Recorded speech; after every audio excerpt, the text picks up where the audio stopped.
Siempre pensé que era una forma de decirlo, una de esas exageraciones que los trabajadores del campo sueltan cuando intentan describir la humedad insoportable de la costa. Pero no era una metáfora. La madera de esa casa sudaba de verdad. Las puertas, las vigas del techo y hasta el barandal de la escalera parecían transpirar.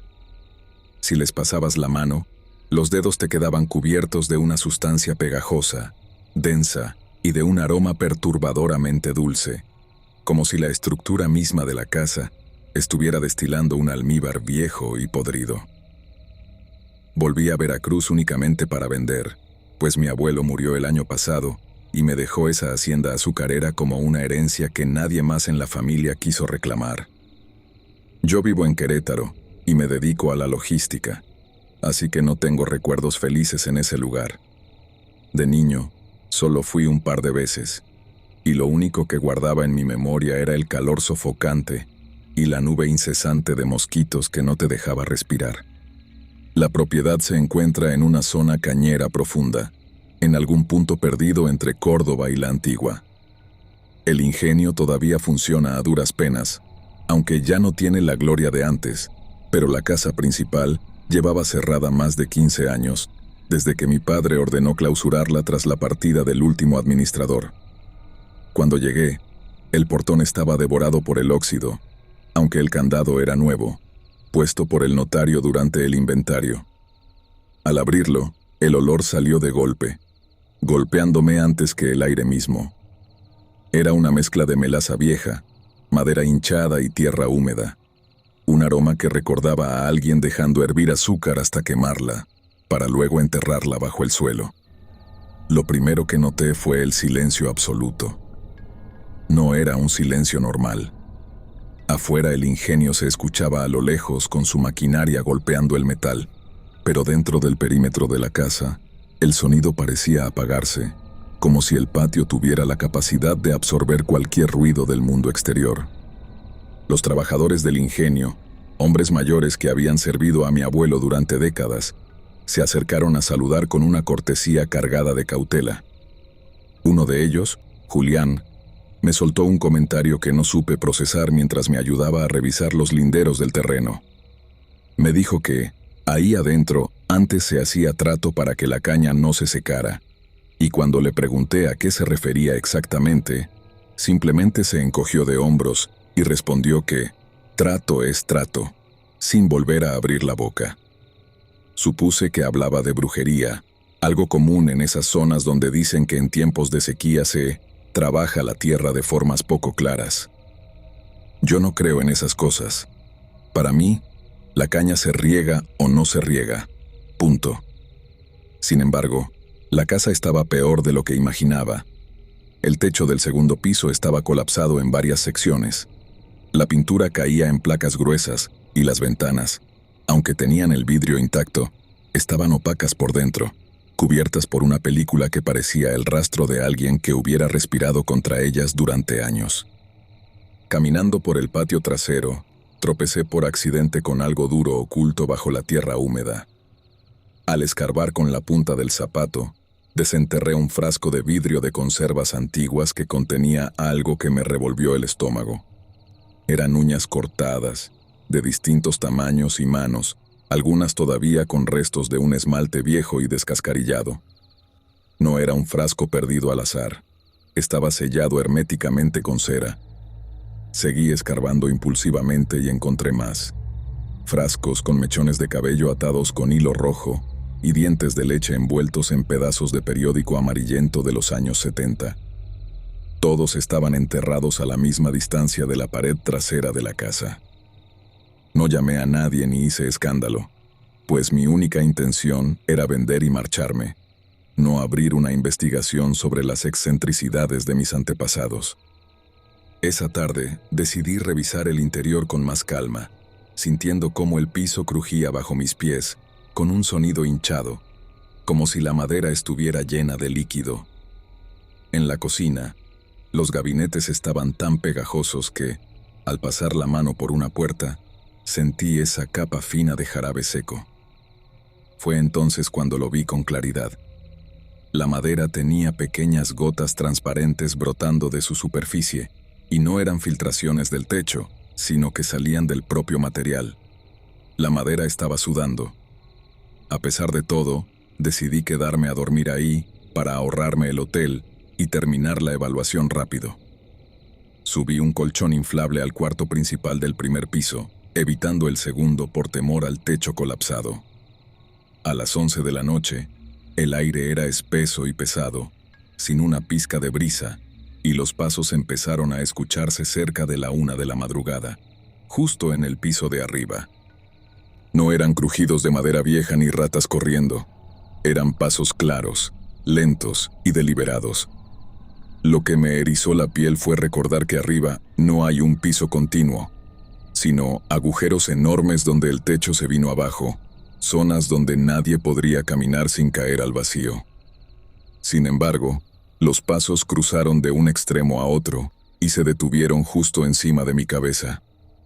Esperé a que bajaran por la escalera, pero en su lugar, escuché un sonido sordo, como si alguien se hubiera sentado de golpe en el piso de arriba. No dormí nada esa noche, y al amanecer bajé al sótano, recordando que mi abuelo guardaba herramientas allí. La puerta estaba tan hinchada que tuve que forzar el marco deformado para entrar.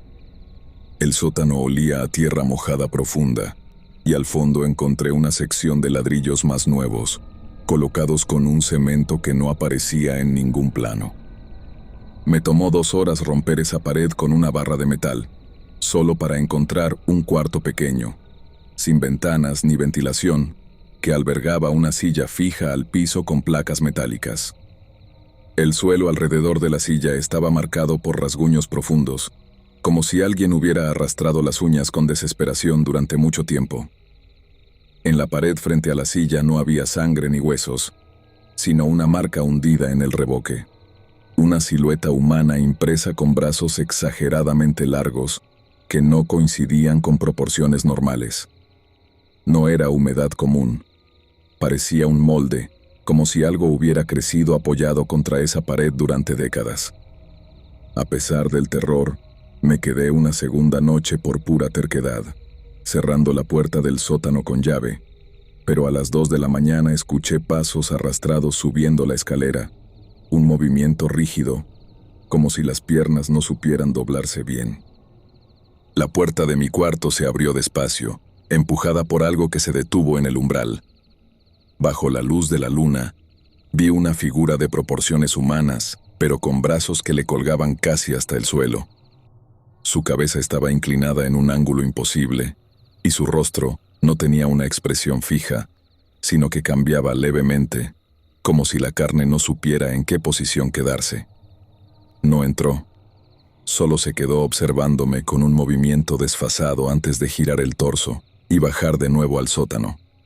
Escuché la puerta abrirse, a pesar de que yo la había cerrado con llave. No fui valiente. Me quedé inmóvil hasta que el sol salió y me permitió huir. Firmé la venta una semana después, sin mencionar nada de esto al comprador, quien planeaba hacer un hotel boutique.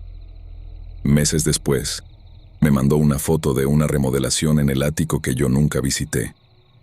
En la imagen, sobre el techo recién pintado de blanco, se veía una zona oscura, una silueta humana de brazos largos que no estaba hundida hacia adentro, sino que sobresalía, como si algo estuviera empujando desde el otro lado de la pared para salir.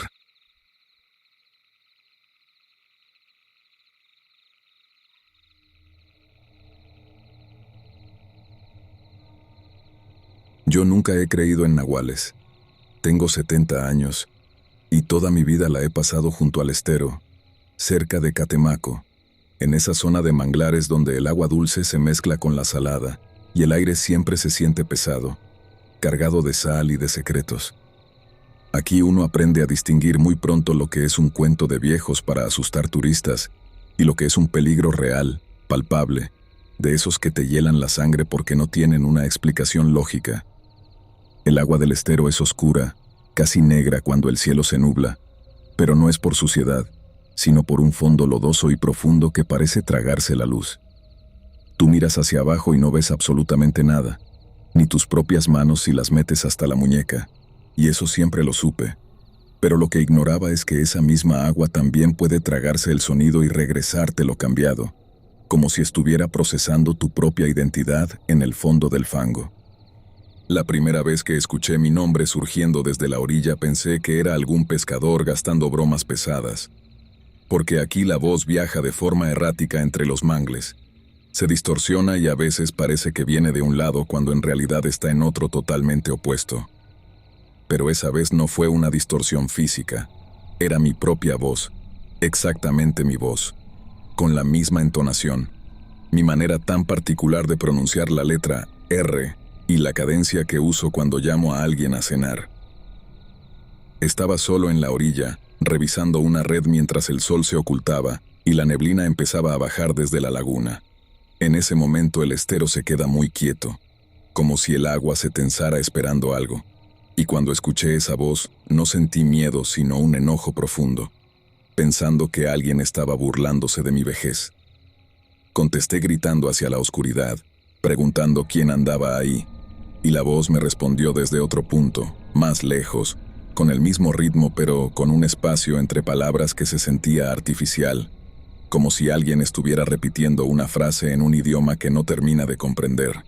Decidí subirme a la lancha y cruzar hacia donde parecía venir el sonido, haciendo ruido con el motor pequeño para romper ese silencio que ya empezaba a ponerme nervioso. Cuando llegué a la otra orilla y apagué el motor, el agua quedó estancada otra vez, y solo se escuchaba el zumbido de los insectos. Fue entonces cuando lo vi entre los troncos de los mangles, una presencia que ocupaba un espacio donde no debería haber nada. Tenía mi misma estatura, mi complexión y hasta el sombrero de palma que yo llevaba puesto, pero estaba demasiado quieto, sin ese movimiento natural de las rodillas o los hombros que uno hace para mantener el equilibrio en el lodo.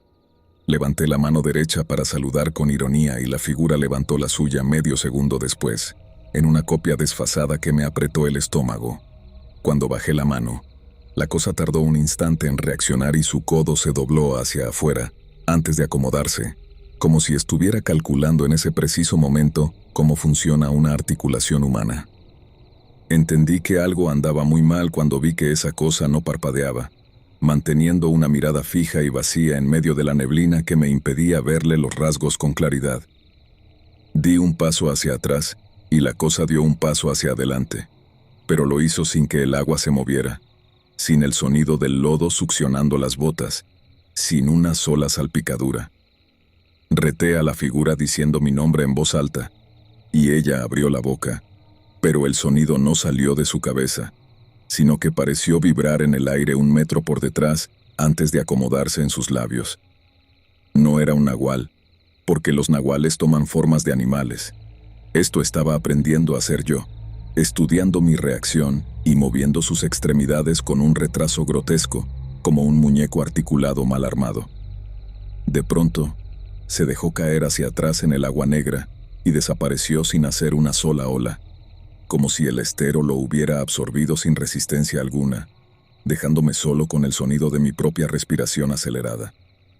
Pasaron las semanas y no le conté a nadie porque en Catemaco, si hablas de estas cosas, la gente piensa que la edad finalmente te alcanzó. Pero todo cambió cuando desapareció Toño, el hijo del panadero, quien salió a pescar de noche y nunca regresó. Encontraron su lancha intacta, atorada entre las raíces de mangle, sin señales de pelea ni gritos, simplemente vacía.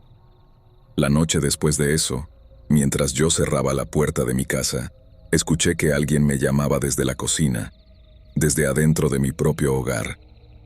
Era mi voz otra vez, pero ahora venía del pasillo que conecta con el patio, con una variación pequeña, una sílaba ligeramente más larga, como un intento de perfeccionamiento que me hizo sentir un frío que no tiene nada que ver con la temperatura exterior.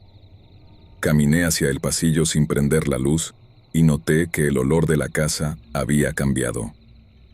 Ya no olía a madera vieja, sino a agua estancada y a lodo recién removido del fondo del estero. El piso estaba húmedo, marcado por una capa fina de agua que no terminaba de evaporarse, siguiendo un rastro que venía desde el patio hacia mi habitación. Desde entonces no vuelvo al agua después de que baja la neblina, no por miedo a los brujos, sino porque entendí que el agua no devuelve igual lo que se lleva. A veces se queda con la forma y se dedica a practicar con ella en la oscuridad. Lo que más me inquieta no es que haya algo imitándome allá afuera, sino que la última vez que escuché mi voz dentro de la casa, ya no estaba repitiendo mi nombre, sino que estaba ensayando, muy despacio, cómo sonar exactamente igual que yo cuando me río.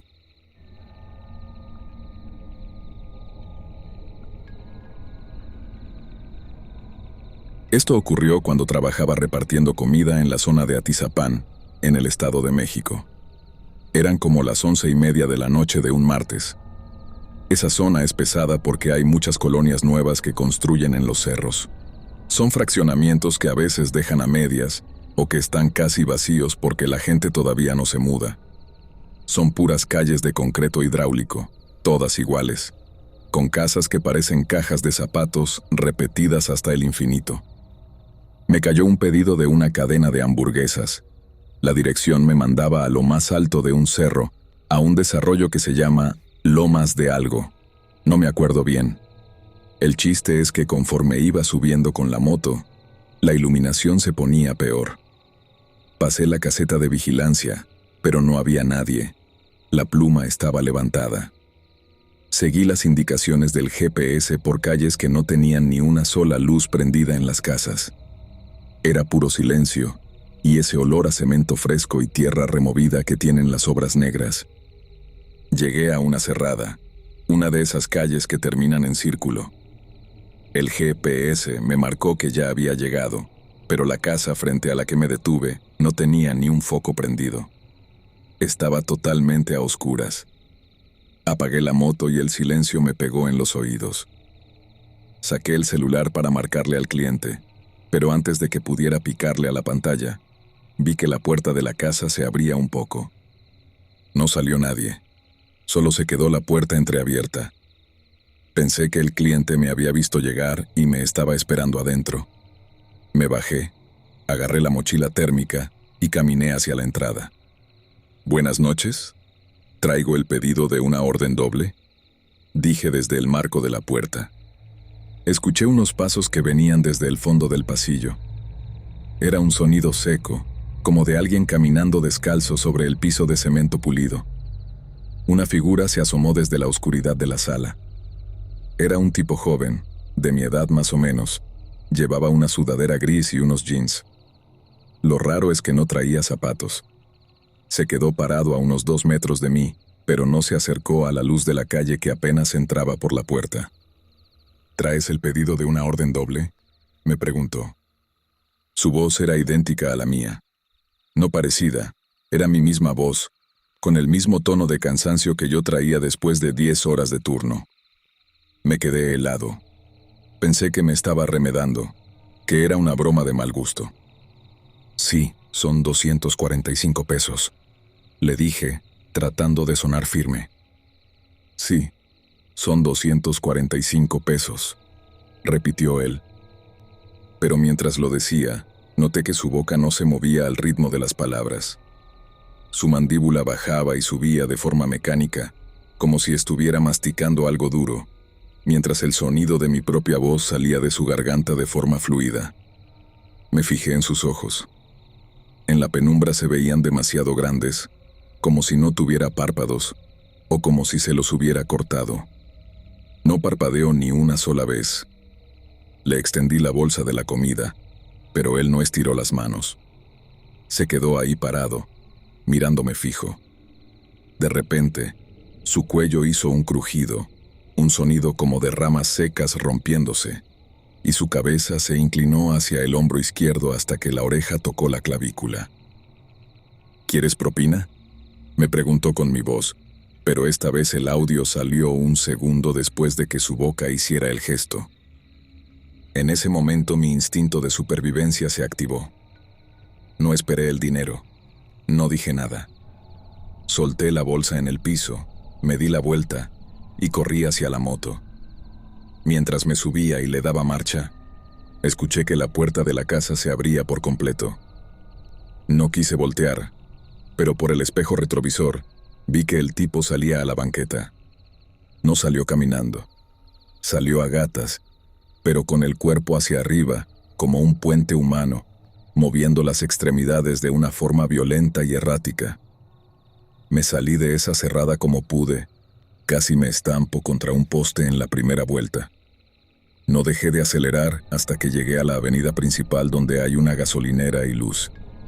Me detuve a recuperar el aire y revisé la aplicación para reportar que no había podido entregar el pedido por seguridad. Cuando abrí el historial del chat con el cliente, se me revolvió el estómago.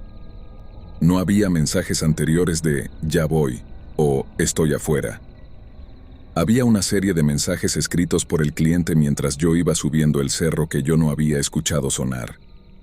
Los mensajes decían: ¿a qué suenas cuando respiras? Ya casi me aprendo cómo mueves las manos.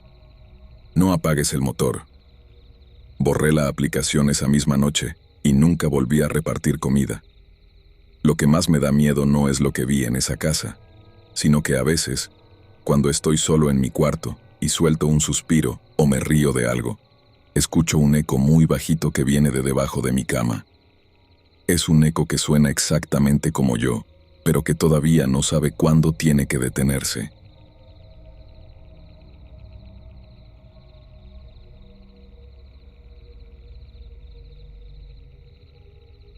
Esto ocurrió cuando yo tenía 19 años, en plena temporada de zafra, en la zona cañera entre Isla y José Azueta.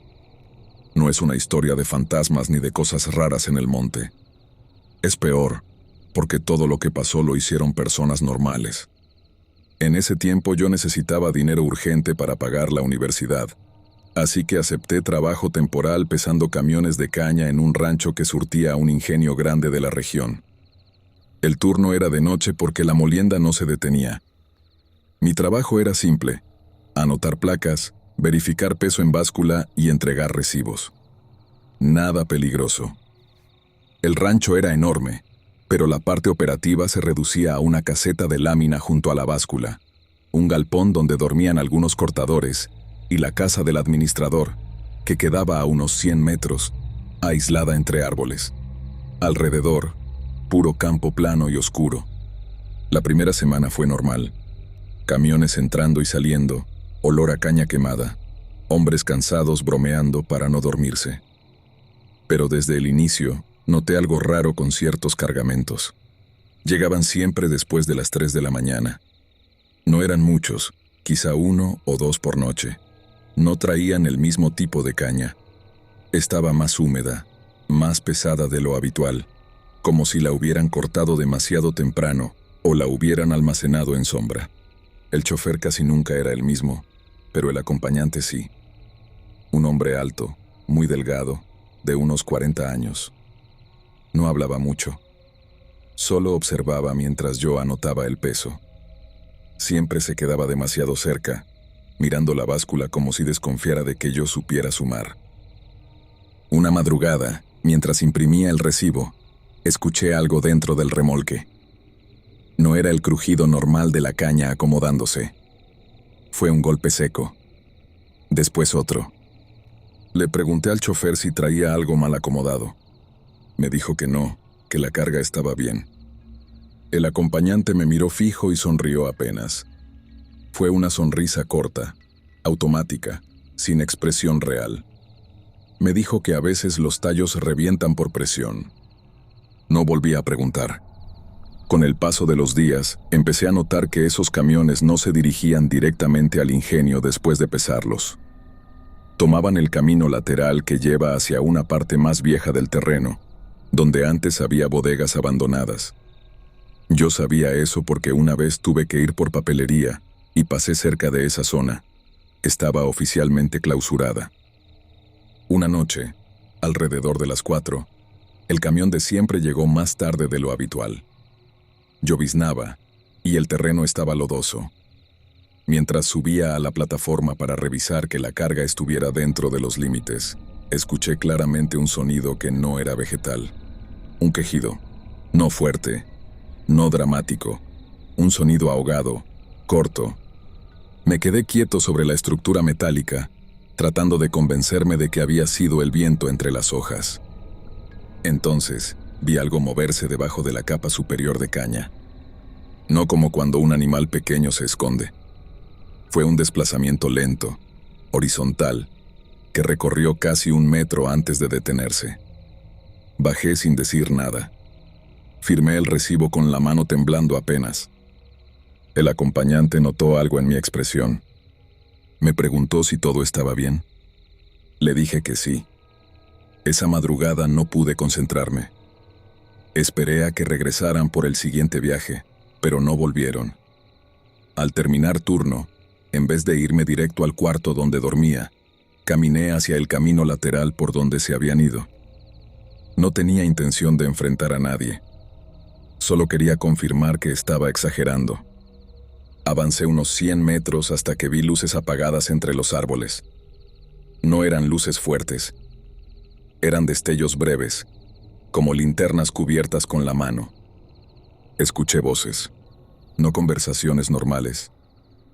Eran órdenes cortas, susurradas con urgencia. Me agaché detrás de un tractor viejo y miré hacia la bodega abandonada. El portón estaba entreabierto. Desde ahí vi cómo descargaban la caña, pero no la llevaban a ningún molino. La tiraban al suelo, y debajo de la carga había algo más. No vi claramente qué era al principio. Solo distinguí formas humanas atadas, envueltas en plástico grueso. Algunas se movían, otras no. Sentí náuseas inmediatas. Me quedé paralizado unos segundos, viendo cómo 3 hombres jalaban uno de esos cuerpos y lo arrastraban hacia el interior de la bodega. No gritaban, no golpeaban fuerte. Era todo frío, organizado. Uno de ellos dijo algo que todavía recuerdo con claridad. Este todavía sirve. No me quedé a escuchar más. Retrocedí sin hacer ruido y regresé al cuarto como pude. No dormí. Esperé a que amaneciera y me fui directo al pueblo sin avisar. Durante horas pensé en denunciar, pero en esa zona todos saben que hay cosas que no se tocan. No sabía quién estaba involucrado. No sabía si el administrador sabía. No sabía si el ingenio estaba implicado o si era un grupo usando la operación como fachada. Esa tarde regresé al rancho porque dejé mis cosas. Cuando llegué, el ambiente era normal. Los mismos trabajadores, la misma rutina. Nadie parecía alterado. El acompañante alto estaba apoyado en la caseta, fumando. Me miró como si nada hubiera pasado. Me dijo que esa noche no habría trabajo para mí, que podían cubrir el turno sin problema. Me ofreció pagarme la semana completa aunque no volviera. No pregunté cómo sabía que no pensaba regresar. Recogí mi mochila en silencio. Antes de irme, él se acercó lo suficiente como para que nadie más escuchara y me dijo algo que entendí como advertencia, no como amenaza abierta. Me dijo que en temporada de zafra siempre hay carga extra, que no todo lo que se mueve de noche es caña, y que a veces es mejor no pesar ciertas cosas. Me fui ese mismo día a casa de mis padres y no regresé. Semanas después, en las noticias locales, reportaron la desaparición de 2 hombres que habían sido vistos por última vez buscando trabajo en la zona cañera. No mencionaron el rancho. No mencionaron camiones.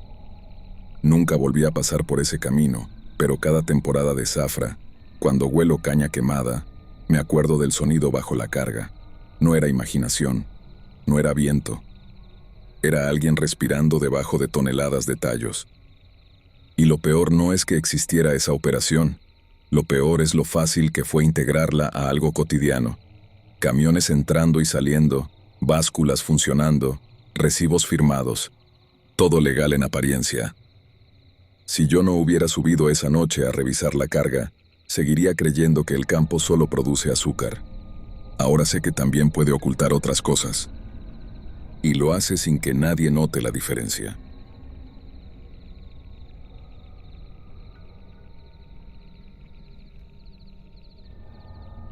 Esta historia es distinta a las demás porque no tiene el misticismo de Catemaco ni el drama de las haciendas viejas. Ocurrió en la zona desértica que conecta Saltillo con Torreón, en un tramo de carretera donde lo único que ves por kilómetros son matorrales secos y postes de luz que parecen derretirse por el calor. No busquen aquí metáforas sobre la luna o el destino. Esto es un reporte de algo que simplemente no debería haber pasado. Yo trabajo transportando maquinaria pesada para una empresa minera y estoy acostumbrado a las jornadas de 16 horas manejando solo, escuchando nada más que el zumbido de las llantas sobre el pavimento caliente. El desierto de Coahuila es plano y monótono, lo que hace que cualquier anomalía, por pequeña que sea, resalte de inmediato como una mancha en un papel blanco. Eran cerca de las 3 de la tarde cuando el camión empezó a perder potencia. No hubo explosiones ni humo. Simplemente el motor dejó de empujar y me tuve que orillar en un tramo donde la señal de celular es un mito. Me bajé con la llave inglesa en la mano, sintiendo el golpe del calor en la nuca como si fuera un objeto físico. El silencio del desierto al mediodía es pesado, casi sólido, interrumpido solo por el tic-tac del metal del motor enfriándose. Revisé los cables y las mangueras, buscando una fuga o un corto, pero todo parecía estar en su lugar. Lo que me llamó la atención fue que, a unos 100 metros de la carretera, había una construcción de concreto pequeña, una especie de caseta de vigilancia de una mina abandonada que no aparecía en mi ruta habitual. Decidí caminar hacia allá pensando que quizás habría un teléfono de línea, o al menos un poco de sombra mientras esperaba que alguien pasara por la carretera. Al acercarme a la caseta, noté que la puerta de metal estaba abierta, golpeando suavemente contra el marco por el viento.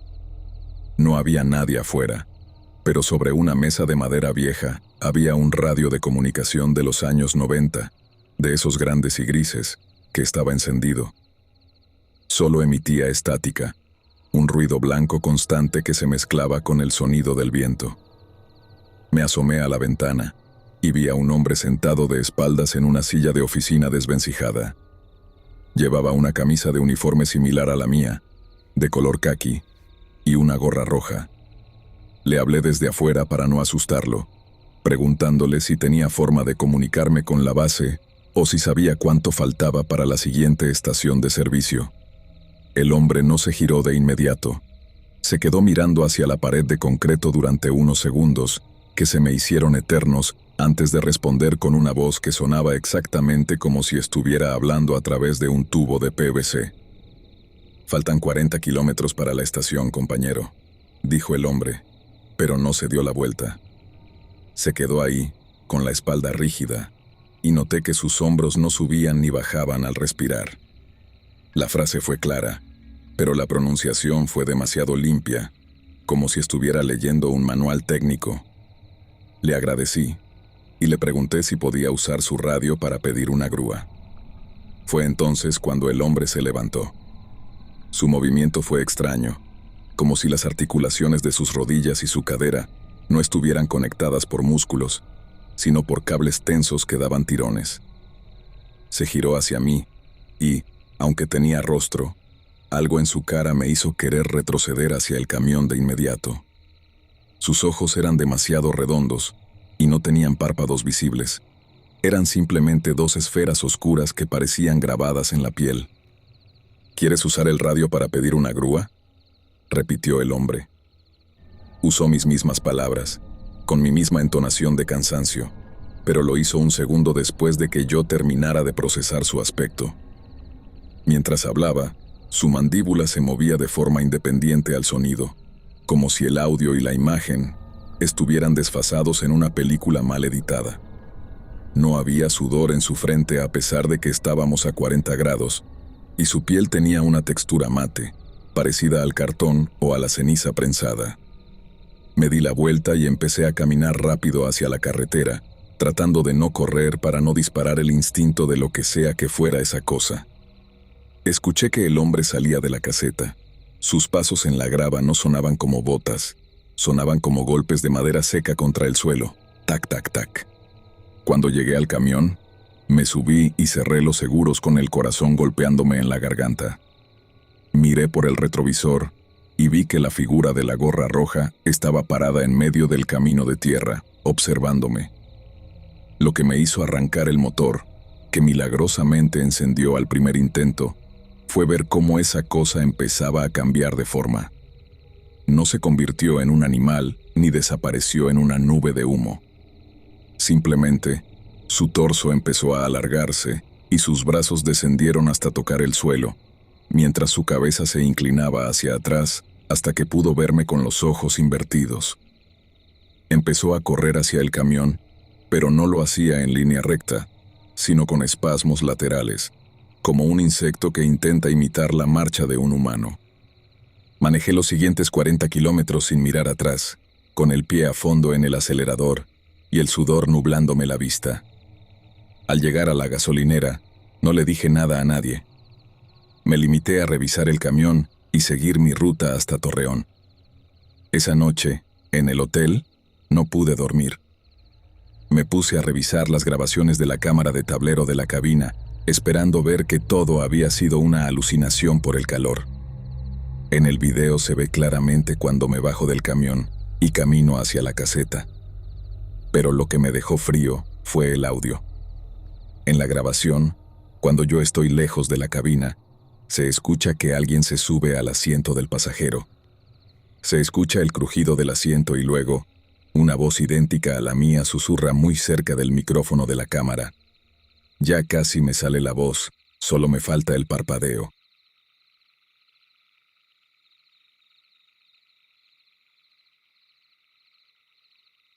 No fui a vender la casa por dinero urgente. Fui porque llevaba años cerrada y ya empezaban a meterse a robar láminas y tubería. Era una propiedad vieja de mi familia, en las montañas, de esas construcciones gruesas que aguantan frío y humedad, pero que por dentro se pudren si nadie las ventila. La última vez que alguien vivió ahí fue mi tía abuela.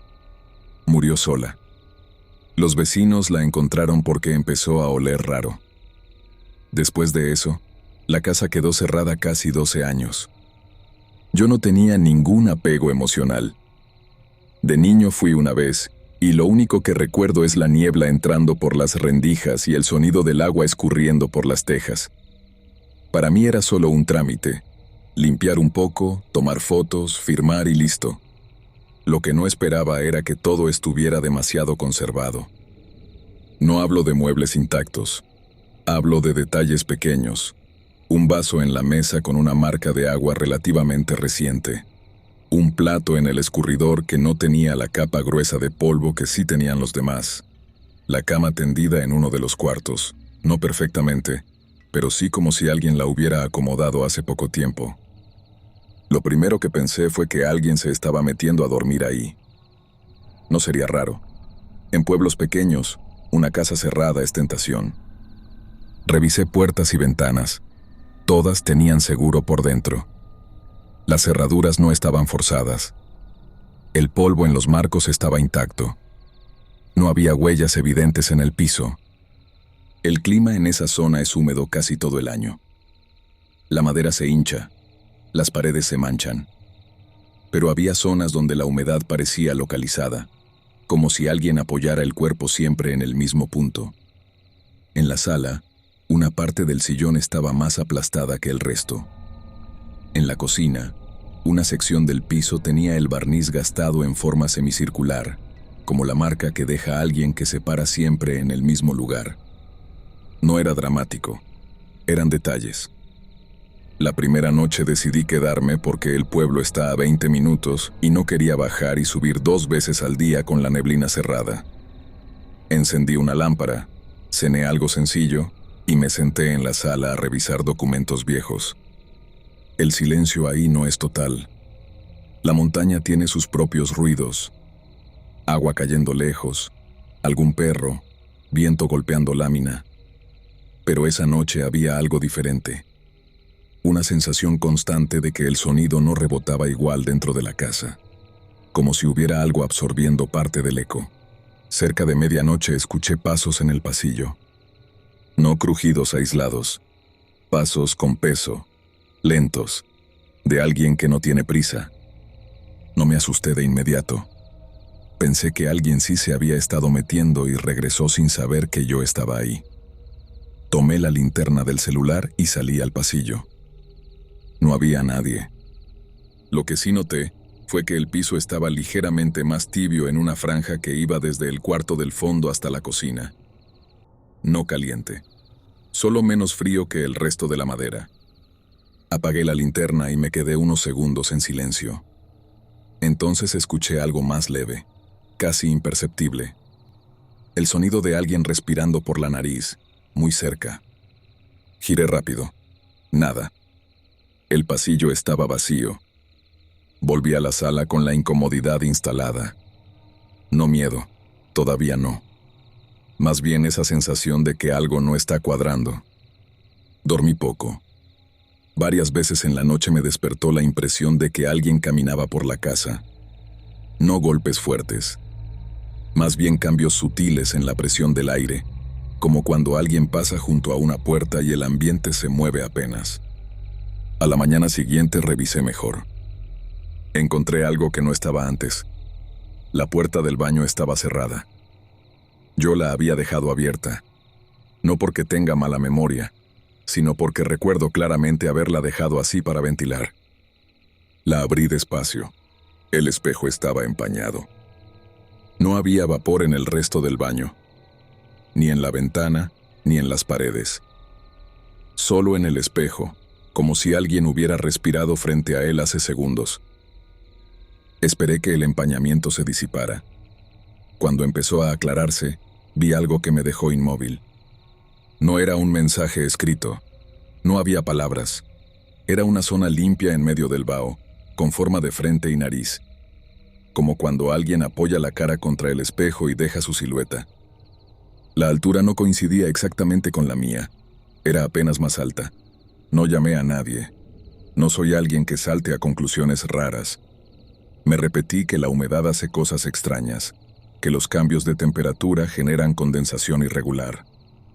Ese mismo día bajé al pueblo para preguntar si alguien había visto movimiento en la casa en los últimos meses. La vecina más cercana, una señora mayor que conoció a mi tía, me dijo algo que me incomodó más por la naturalidad con que lo dijo. La casa nunca se quedó sola del todo. Le pedí que explicara.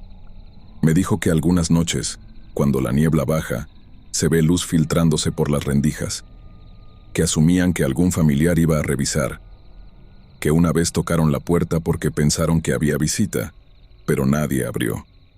Le dije que eso era imposible. Ella solo se encogió de hombros y dijo que en la montaña uno se acostumbra a no preguntar demasiado. Regresé decidido a terminar rápido. Empecé a empacar lo poco que quedaba. Mientras movía cajas en el cuarto del fondo, encontré algo que no encajaba con el abandono. Una taza limpia sobre la ventana, aún con olor leve a café reciente. No tenía polvo. La sostuve varios segundos tratando de convencerme de que simplemente no la había visto antes. Esa tarde, mientras guardaba mis cosas, escuché claramente cómo alguien se sentaba en el sillón de la sala. El sonido del cojín cediendo bajo peso. No fui corriendo. Caminé despacio.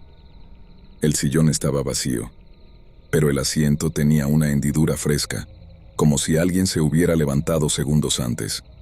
Y la madera del piso frente a él estaba tibia otra vez.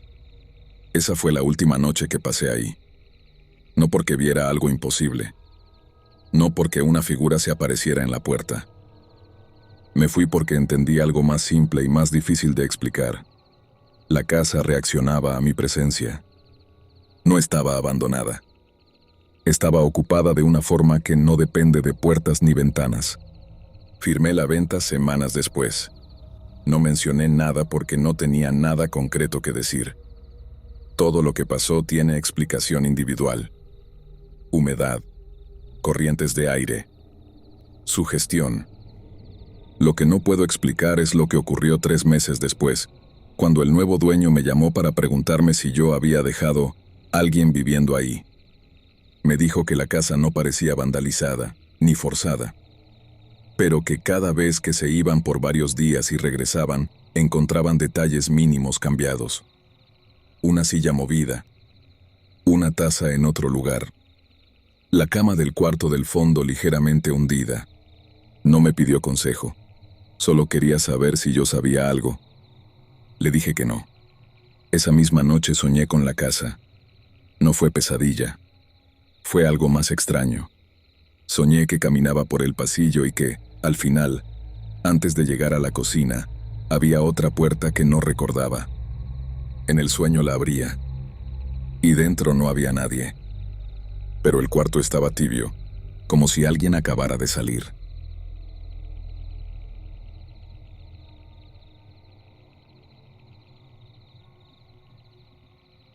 Esto ocurrió cuando me mudé a Querétaro por una chamba de administrativo en una planta de plásticos. Me renté un departamento en un fraccionamiento de esos que están a las afueras, por la zona de Juriquilla, pero de los que son puros edificios iguales. 3 pisos, 4 departamentos por nivel. Yo vivía en el 201, y el departamento de enfrente, el 202, lo habitaba un tipo que se llamaba Adrián. Adrián parecía el vecino ideal. Era un chavo como de mi edad, unos 28 o 30 años. Siempre andaba de camisa, muy formal. Trabajaba desde casa, o eso decía yo porque siempre lo veía ahí. Al principio eran saludos de pasillo. Buenos días. ¿Qué tal el tráfico? Lo normal. Pero después de un par de meses, las cosas empezaron a ponerse raras de una forma muy sutil, de esas que te hacen dudar de ti mismo antes que del otro. Primero fue la ropa. Yo me compré una chamarra de mezclilla con un parche de una banda que me gusta, algo muy específico que compré en un tianguis en la Ciudad de México. A la semana, Adrián traía una exactamente igual. Me saqué de onda, pero pensé, chale, qué coincidencia, igual la compró en línea. Luego fue el súper. Yo bajaba mis bolsas del Soriana y él, a los 10 minutos, llegaba con las mismas marcas de leche, el mismo cereal, hasta el mismo tipo de suavizante para ropa. Un día, llegué de la chamba y me lo encontré en la puerta de su departamento. Me detuvo para platicar y me dijo, «Oye, ¿qué tal te salió la cafetera que compraste? Estaba pensando en comprarme la misma». Yo me quedé frío porque la cafetera la había comprado el sábado anterior y todavía no la sacaba de la caja, ni siquiera la había puesto en la barra de la cocina donde se viera desde la puerta. Le dije que bien, que apenas la iba a probar, y me metí rápido a mi casa. Esa noche me puse a pensar, ¿cómo sabía lo de la cafetera? El edificio tiene ductos de basura comunes, y recordé que yo había tirado el ticket y un folleto en una bolsa de plástico transparente. Es un pinche chismoso, pensé. Revisa mi basura. Me dio coraje, pero no hice nada. Solo empecé a poner mis desechos en bolsas negras y a cerrarlas con doble nudo. Pero la cosa escaló. Una noche fui a un bar con unos amigos del trabajo. Estábamos ahí tomando una cerveza cuando vi a Adrián sentado en la barra, solo. No me vio, o eso creía yo. Lo que me heló la sangre fue cuando se acercó a una chava para pedirle fuego. No alcancé a oír todo, pero escuché clarito cuando le dijo, «Mucho gusto, me llamo Daniel. Daniel es mi nombre». Y luego le soltó, «Trabajo en la planta de plásticos, en logística. Ese es mi puesto exacto». Me puse de pie para reclamarle, pero mi jefe me detuvo para decirme algo, y cuando volví a mirar, Adrián ya no estaba. Me fui a mi casa con un nudo en la garganta. No era un fantasma, no era un nahual. Era un pinche psicópata que estaba tratando de absorber mi vida. Lo peor vino el viernes. Llegué tarde de la oficina y vi que la luz de mi departamento estaba prendida. Yo estoy seguro de que la apagué. Abrí la puerta con cuidado y todo estaba en orden, pero el olor... Olía a una loción que yo no uso, pero que Adrián siempre traía puesta. Me puse a revisar mis cosas. Mi closet estaba movido. Mis camisas estaban ordenadas de una forma distinta. Fui a reclamarle. Toqué su puerta como loco, pero nadie abrió. Me fijé en el piso y vi que debajo de su tapete asomaba un sobre. Lo saqué. Era un estado de cuenta de mi tarjeta de crédito. El sobre estaba abierto. El tipo no solo revisaba mi basura, estaba interceptando mi correspondencia. Me dio un ataque de ansiedad. Sentía que el tipo estaba ahí adentro, escuchándome a través de la pared. Decidí que no podía pasar una noche más ahí. Empecé a meter ropa en una maleta. Quería irme a un hotel y al día siguiente buscar dónde mudarme. Mientras empacaba, escuché que se abría la puerta del pasillo. Luego, el sonido de una llave entrando en una cerradura. Pero no era en la puerta de enfrente. Era en mi puerta. Me quedé congelado en medio de la sala. Vi cómo la manija giraba lentamente. Alguien tenía un duplicado de mi llave. La puerta se abrió unos centímetros y vi a Adrián. No traía su camisa de siempre. Traía puesta mi playera favorita, la que yo creía que había perdido en la lavandería hace un mes. Se quedó ahí parado, mirándome con una sonrisa que no le llegaba a los ojos. No se veía loco, se veía satisfecho. ¿A dónde vas, Daniel?, me preguntó con una voz que, de tanto oírme hablar en los pasillos, ya le salía casi igual a la mía. Apenas me estoy acostumbrando a la nueva cafetera. No grité. No soy de los que gritan. Agarré mi maleta y lo empujé con todas mis fuerzas para salir al pasillo. Él no se resistió, solo se hizo a un lado y se rió bajito. Corrí por las escaleras, me subí a mi coche y no paré hasta que llegué a la casa de mis papás en otra ciudad. Denuncié, pero la policía me dijo que sin pruebas de robo o agresión física, era difícil hacer algo más que una orden de restricción que él probablemente iba a ignorar. Tuve que cancelar mis tarjetas, cambiar mi número de celular y renunciar a mi chamba. Lo que todavía me quita el sueño ocurrió hace un mes, ya viviendo en otra ciudad. Me metí a Facebook para ver si alguien había subido fotos de una reunión de la oficina. Encontré la página de la planta de plásticos y vi una foto de la fiesta de fin de año.